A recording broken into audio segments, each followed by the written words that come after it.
All right, Buckeye fans, it is time for you to join the Will Howard train that I'm telling you was leaving the station the moment he transferred to Ohio State. It happened today. Ryan Day has named Will Howard the starting quarterback for the 2024 Ohio State Buckeyes, and there is no governor on Howard. There is no sharing snaps with Devin Brown. This guy is going to be your full-time starter, barring injury or some catastrophic performance, I'm sure, but I don't think you're going to get a catastrophic performance from Will Howard. I think Will Howard is vanilla Cam Newton. That's Farm Boy Cam Newton out there at Kansas State, giving everybody the what for and the how now. I try to tell everybody this dude is a winner, and I'm been waiting for this moment to really go in on this because I think I've been laying the groundwork for. I really, really like Will Howard, but one of the things that I always point to is there ain't nobody else on that roster who has won a championship. Nobody. Think about that for a second. Think about how that informs your locker room. One of the reasons that Jalen Hurts was sexy for Oklahoma when he was transferred from Bama is he'd won a championship that they were chasing. Okay? They didn't get there, but I think Jalen Hurts has the kind of offense and defense, frankly, that Will Howard has. Probably would have got there. Probably don't get stomped out 63-28 by LSU.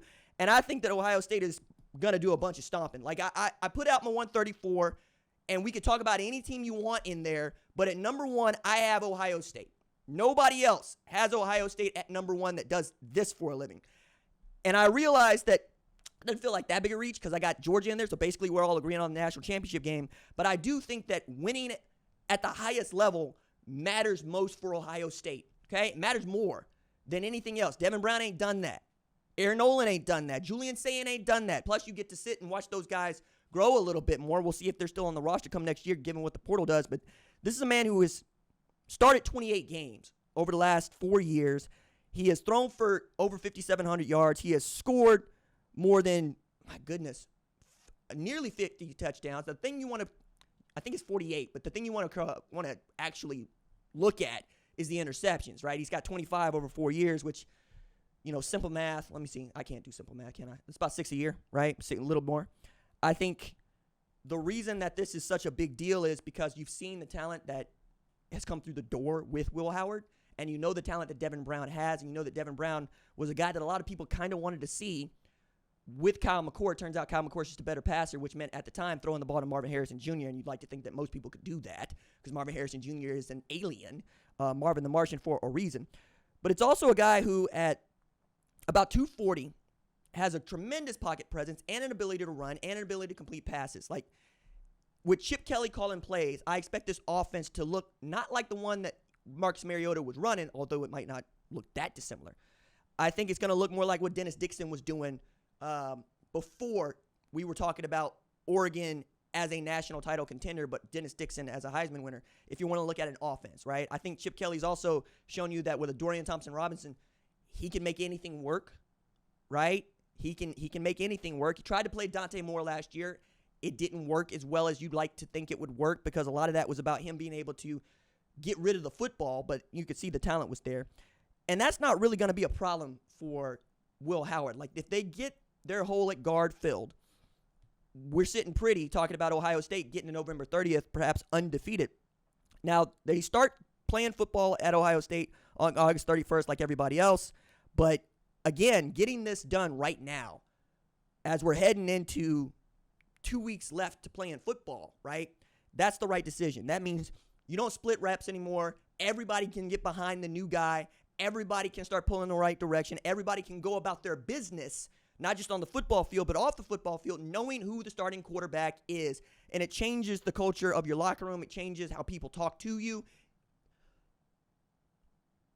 Sorry about that. Nearly thought I was going to sneeze. Didn't want to sneeze into the microphone. I'm also looking at this going, if I'm a skill player, I know who I need to be talking to, right? If I'm running with the ones, I'm going to be talking to Will Howard. I'm running with the twos, probably talking to Devin Brown a lot more. Also, going around campus and just in general, people always want to know who the starting quarterback is, even when it feels like we know who it is. You know, like each time that each time that Ryan Day has had to make a decision about who the starting quarterback is, we more or less know where he's going to lean because we see what he sees, right? C.J. Stroud versus Jack Miller comes to mind, right? Kyle McCord versus Devin Brown also comes to mind.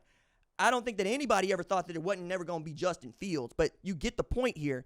And his track record is second only to Lincoln Riley, and that's because Lincoln Riley's got 3 Heisman Trophy winners and number 1 overall picks, whereas if you play quarterback for Ryan Day, chances are you get selected in the first round. Now, Kyle McCord ends up being his Spencer Rattler. That's okay. That's okay with me, right? But you got to hit on this next guy, and I don't know that Will Howard is going to go into the season as a first-round quarterback, but I tell you what, he puts together the kind of season that gets them to the national championship game. He will be. You will start hearing people talk about him the way that some of us began talking about Michael Penix Jr. going into 2023, which is he could get there. You need to see it because he's older and he's had the injuries. But when you get to a national championship game, the NFL starts watching and they start to care about what it is that you're putting out there. That's why you see a run on Georgia players or Alabama players or Clemson players or LSU players or Michigan players.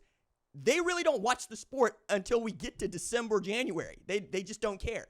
Meanwhile, we could tell you right now, looking at who the starters are across the board, in what conference, in what league, who we think can make that leap and who we think it doesn't have to do much to stay there.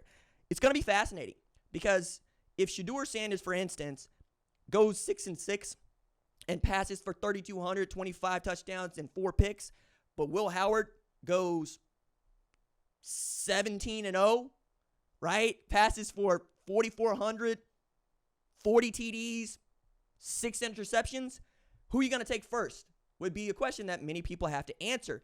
But that vaulted Will Howard up to that conversation where Shedeur ends up about where we expect him to end up. I really am excited about this. I think that you now get to see what it's like to have a grad transfer quarterback at Ohio State in an age where a grad transfer quarterback is not an anomaly, but almost necessary, right? Think about how people are thinking about Dylan Gabriel at Oregon.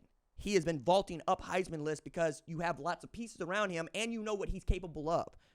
I just want to see that transferred, literally, pun intended, to Will Howard.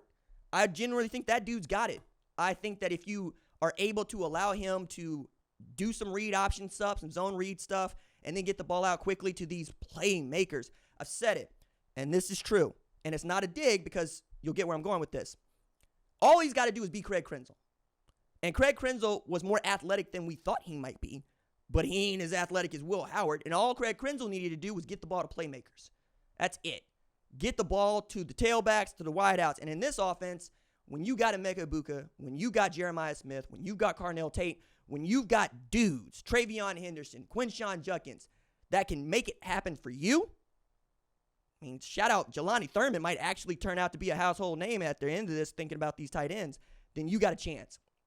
You got a chance to go be great and go be legendary. I'm excited about this. Let me know what you think about Will Howard being named the Ohio State starting quarterback. Comments below.